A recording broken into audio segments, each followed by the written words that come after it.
也根据交通部调查，去年咱国人国内旅游有2亿2200万里次，最后是历史新高。好，这个数字遮尔好看，不过旅宿的业绩却是真惨淡。国内大房敢若6000万人次，比例差不多是2成6。宜兰这边呢，就有业者为着要带动人来住民宿，只要民众来住，就会甲费用捐予公益团体。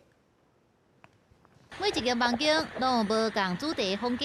共用空间，阁有册通看，真有文艺气氛。拄着东莞节歇热大过期间，宜兰的民宿平常日人客煞无济。业者坦白讲，最近民宿一直咧增加，加上民众真侪拢去国外佚佗，来住的人无较早遐济。所以这一次呢，跟福气家族做整个合作公益，入住德隆新馆所赚的盈余，全部捐给福气家族的多元助学。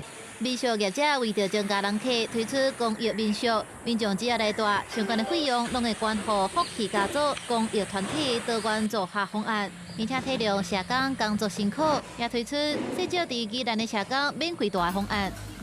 每年东莞节是带动宜兰歇热住房的重要活动，不过受到大环境影响，宜兰民宿业者表示，今年歇热比去年同期住房率减5成。宜兰的部分礼拜时虽然客满，平常日住房率煞无到2成。业者分析原因除了大环境，部分旅游业者一直拍国外旅游比国旅较少的广告也是问题。曾经在发出国玩比台湾便宜，都是在做旅游业的人在发的，就是他在做国外，他可能在包机或者是包团出旅游的人，就是不断的发出这样的讯息，然后诱使国人都误以为台湾玩真的很贵。在同安节期间只要来到宜兰，于宜兰的合法旅宿住宿满2000元，就可以兑换同安节1人1次入场。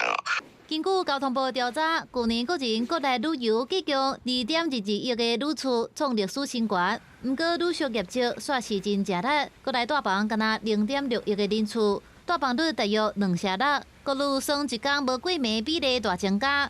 安怎让旅客来算愿意住伫遮，真做挑战。官府配合东莞节推出真济住房的优惠方案，希望解决问题。国际新闻采访报道。